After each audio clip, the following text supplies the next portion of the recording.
All right, champs. So today I'm gonna be showing you what is in my gym bag is a completely fucking insufferable science-based lifter that should just stick to the basics and focus on eating big to get big, which is what the random 40-year-olds that are 30% body fat in my comment section will tell me sometimes.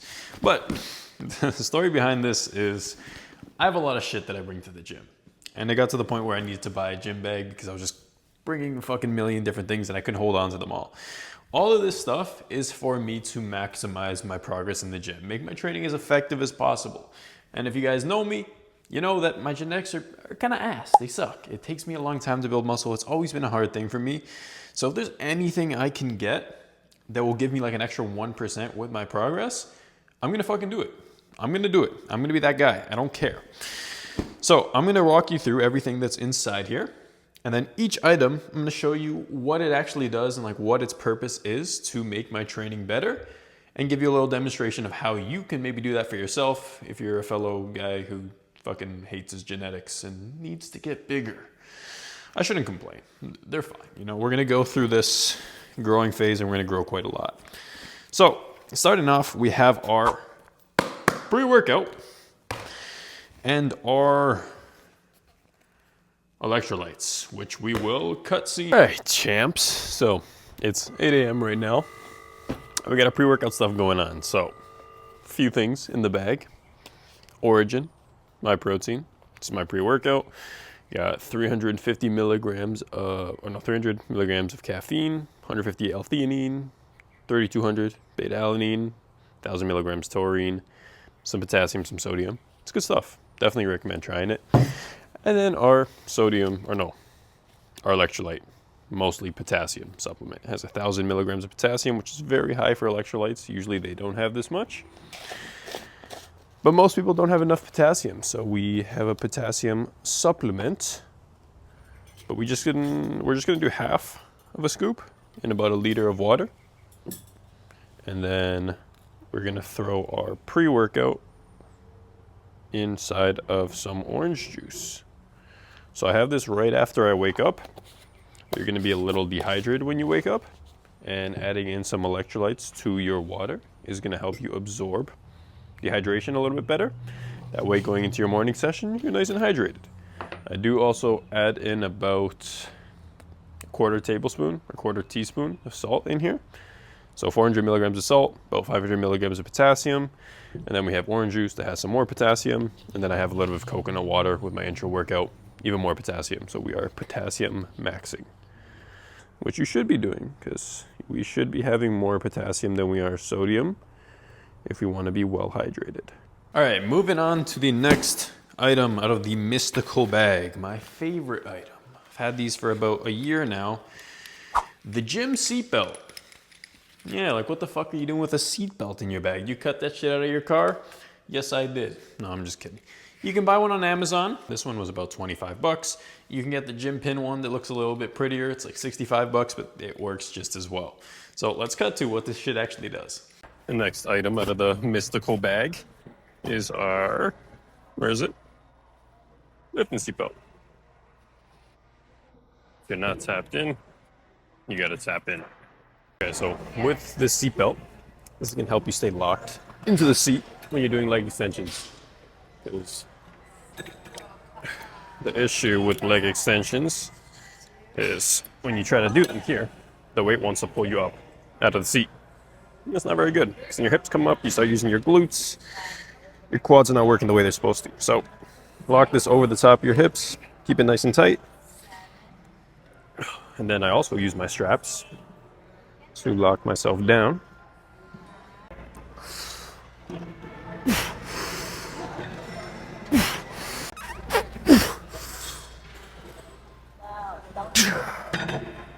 All right. It's 8 reps. It's 5 pounds more than last week. I think that was probably 0 RIR. I don't think I had another one, but either way, good set. I'm happy. Okay, next, we're actually gonna move into the front pocket here because there's some more stuff in here, but I just wanna, build some anticipation, keep you fuckers watching. So this is simple. We got our mic. We're actually wearing our mic right now, so this thing is just a case. But I always bring this because sometimes I want to record something in the gym, do a little form tutorial. I'm getting on top of these YouTube videos, so we use this when we can to yap. While we're here on the topic of yapping, I feel like we should explain kind of why I approach fitness the way that I do. So I've been lifting for 8 years, I'd say, or at least going to the gym. I don't know if you can call it what I was doing at the beginning, lifting, but I've been going to the gym for a pretty long time.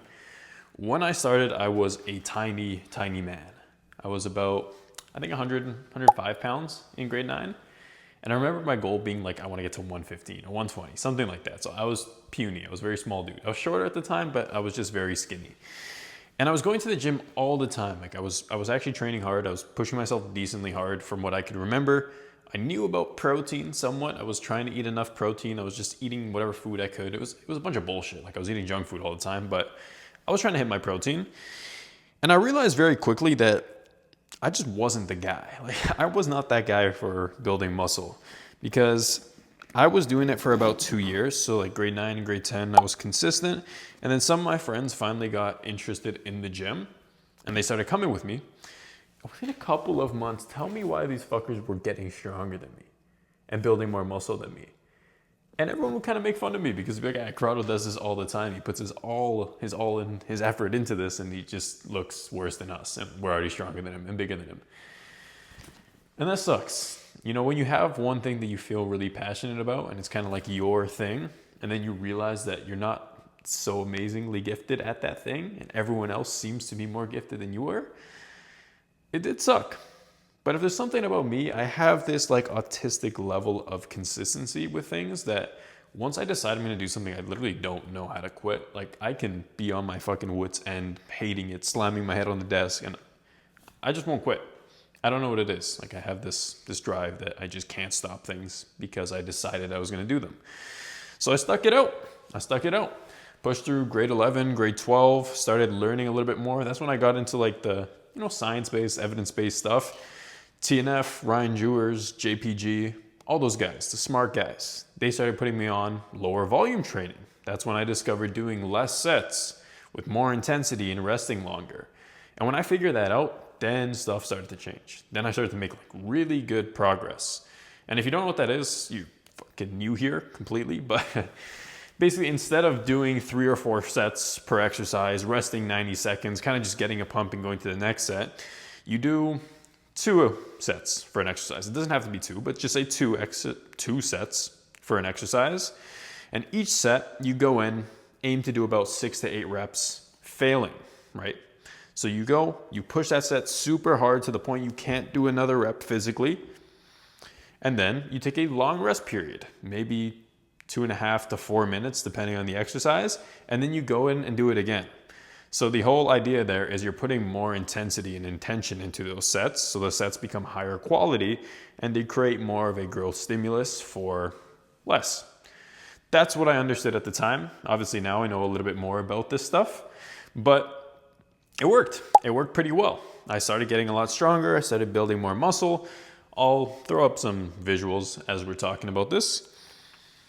And it felt pretty good. By the end of grade 12, I was actually decently jacked. Everyone started to notice. The guys who caught up to me really fast didn't keep up the same consistency, so I repassed them and I got my fucking pride back. And it felt pretty good. And then getting into college, I really fell in love with fitness, honestly. Like I went to school for fitness, so of course I loved it in that way. I started getting my personal training certificate, so that was fun. I started working with some clients and I was just all in. That's literally all I did was eat, lift, sleep, and watch videos on bodybuilders and lifting and all this. And I made some insane progress in college. That's when I got into my first bulk, which, cue the bulk picture. Yeah, I pushed it a little too far. I got a little excited. I started eating like 4,000 calories plus a day, gaining a bunch of fat. And I was getting strong. It was cool, but I definitely didn't need to get that much fat. I didn't need to get that fat to build the muscle that I did. But it was a fun process nonetheless. And then I cut down to about here.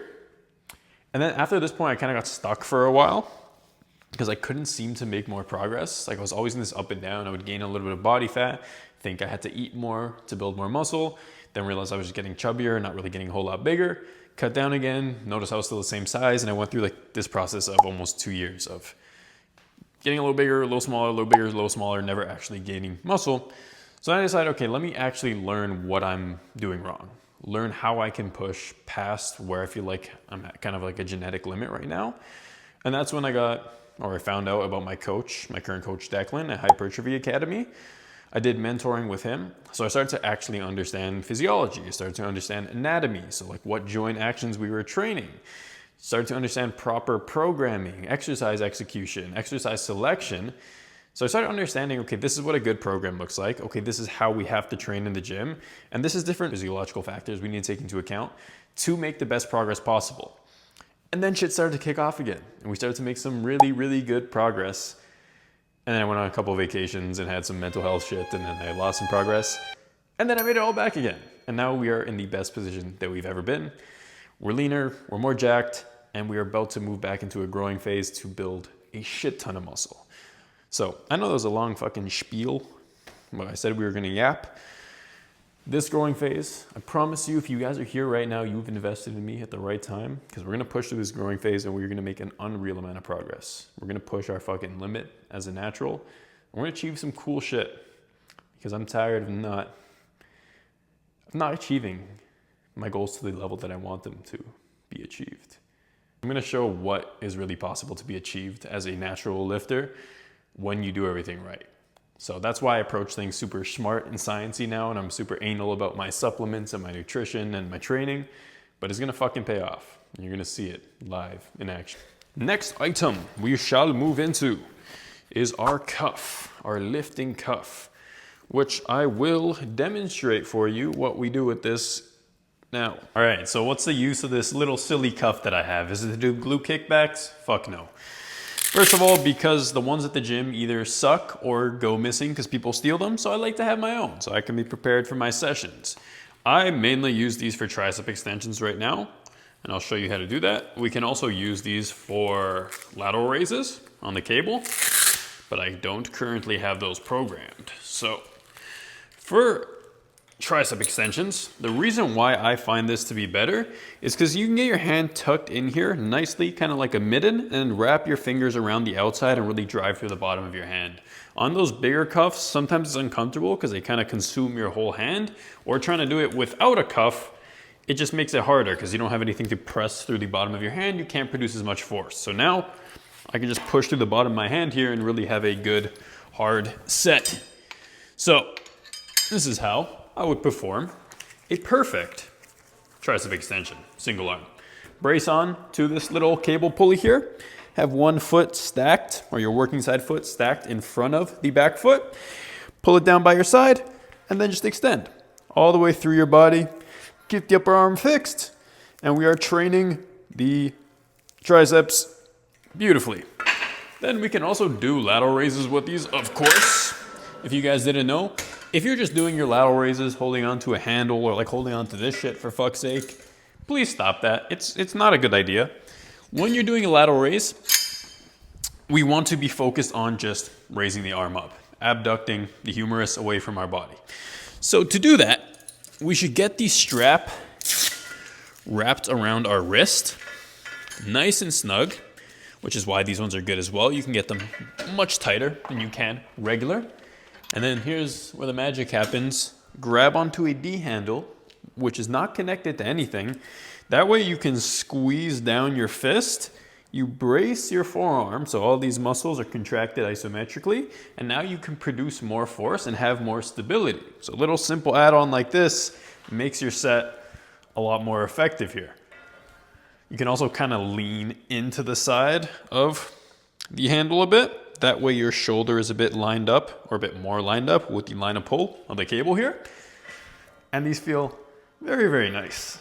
I honestly might have to get these back in the program, because they're pretty fucking peak. Okay, next item we have is my beautiful, my lovely fucking Vulcan strap. You guys probably know what this is for. You've seen me using this. You've seen other people using it for our tricep extensions, but we're gonna show you exactly how we set those up and what my favorite exercise is for training triceps right now, so we can put you guys on some game. The Vulcan, I fucking love this thing. The reason why this is such a good piece of equipment is one, the length of it, right? When we're doing a normal tricep extension on a rope like this, a lot of you will notice when you get to the bottom position, you can't really extend fully because your hips get in the way and you cannot end in this awkward position. You can't fully lock out. And our triceps do produce the most force during lockout. So lockout is a pretty important part of training your triceps. So when we have a Vulcan grip like this is not ideal because usually the cable tower is higher and this one's kind of stupidly low. You can extend past your body. So your hips are not in the way and we can get a full extension, which is very, very important for training the triceps, but it's not the best part of these fuckers. I know I'm being so aggressive, but the best part of these is I can do my absolute favorite tricep exercise with them, which is an incline bench tricep extension. The way I set that up is usually a little different in an actual gym. This bench is very small, this cable tower is very low. So this is a weird version of it. We wanna sit down onto the incline bench like this, get the bottom of our hands tucked into the Vulcan grip here, and then wrap your fingers around the inside. The same thing like we were doing with the cuff. Now you can pull your upper arm down by your side and just extend down and through your body. This way we're fully braced against the incline bench, so we don't have to use our abs to stay braced like you would while standing. And we have a really nice position here where we can drive the upper arm down and back behind us and get a nice full contraction at the elbows. We can really train the long head well here. And it's just a fucking beautiful movement. Like this is my favorite way to train the triceps. I am very flat at the moment because I'm just ending my cut. But I'm also pretty lean, so hopefully we get a decent little clip here. That's what we use these for. I fucking love them. Then of course, we got our lifting straps. These are my beauties. They're the leather grizzly lifting straps. I think the leather ones are the best. They just stick to the bar really nicely. Surprisingly, I've actually kept these for maybe a year now. I've went through like 7 pairs of straps and then I bought these and suddenly I haven't lost them. So probably a perk of having a gym bag as well. You can just throw them back in here and I don't end up losing them. But these are awesome. Of course, we're gonna show you how to use them. So straps, pretty straightforward, right? Grip. Moving on to SLDLs, which are the fucking exercise of doom for me. And I haven't been able to coordinate them for the last like 20 weeks. So we'll see how they go. Got 345 on the bar. Strapping on. Let's see.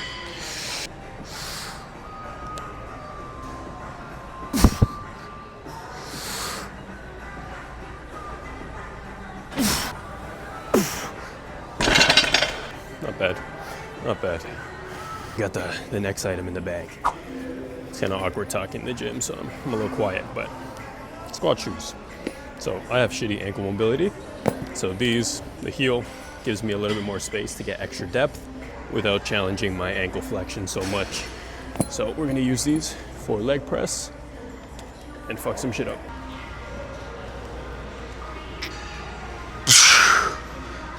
Moving on in the front of my bag, we got the essentials. Cologne. We got some Dove Advanced Care coconut scent. Smells great. Don't be smelling like shit at the gym. Clean yourself, use some cologne, please. It's not good for your gains, I promise you. We have chapstick, you know, casual. Keep the lips healthy. Keep us handsome. We always want that. Asthma inhaler, because if you guys don't know, I have fucking asthma and I need to use this before most of my lifts. It sucks, but sometimes I get like mild asthma attacks and this thing, having it on me is probably life or death, to be honest. So I gotta make sure this shit is always stocked. And then the last item we actually have for right now is this, a little mini Spice Bomb cologne. A little spritz, spritz, spritz before the gym. I always have one of these. You know, you grab a sample size when you go to the store, throw 5 of them in your bag. You're always smelling at least decent when you go into the gym because we don't want to be stinking. We want to add to the whole experience. We smell good, we look good, we feel good, we train good, and we make better gains. So we got our little gym cologne. Also have our wired headphones, which are new because, little story time here, I've lost 4 pairs of headphones in this last year. And not like shitty headphones like Beats, Sony's, some Kickmeister German headphones. all good headphones. I just keep fucking losing them and I don't know how. I go to the gym, I take them off somewhere, and I go home and then I don't have them and somebody else takes them. So I decided, let me get a cheap pair of wired headphones. They go inside my phone. It's pretty unlikely I'm gonna lose them. And yeah, they've been good so far. So I'm probably not gonna get actual headphones anytime soon. And we have our bag inside the bag. What could be in here? Our supplements, specifically our night supplements, because I usually spend the night at my girlfriend's place and then I'll spend the mornings here working. So I have my saffron in here, which I'll take one of these before bed to get me calmed down. I have my magnesium glycinate, good for sleep quality, good for recovery. And then I have my fish oils, which I take my second dose of night. So I take those home.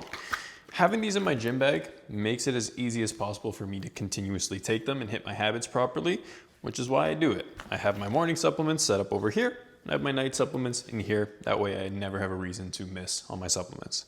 I do have my laptop stuffed in here as well with my trusty cat sticker. For when I'm working on the go, if I have to update a client's program or update a meal plan or just get back to somebody, I like to have my laptop on me pretty much at all times. Because if you guys didn't know, by the username, I am an online fitness coach. And our clients get pretty sick results. So if you are at all interested, you can DM me the word change on Instagram or just fill out an application in my bio if you want to. Now that I've made a complete mess of my desk and my bag is all unorganized and I will be pissed, that was what I have in my gym bag. So I hope this video was somewhat valuable to you guys. I hope maybe it inspires you to get one of the things that I have in my gym bag or use one of the tips, like having your supplements in your gym bag and having your morning supplements wherever you start your morning. Habit stacking, making shit easy for yourself. I bring this with me every single time I go lift, and it's genuinely made a lot of improvements to my progress. It's made it more fun to go to the gym. It made it more easy to hit all of my habits and make sure I'm doing all the things that I need to prepare for my lifts. And it's been pretty awesome. So I appreciate you guys tuning in. I hope you enjoyed, and I'm gonna continue making these every single week. So if there's anything you want me to make a video on, you can drop a comment, drop a subscribe, follow, whatever it's called, and we will see you next week.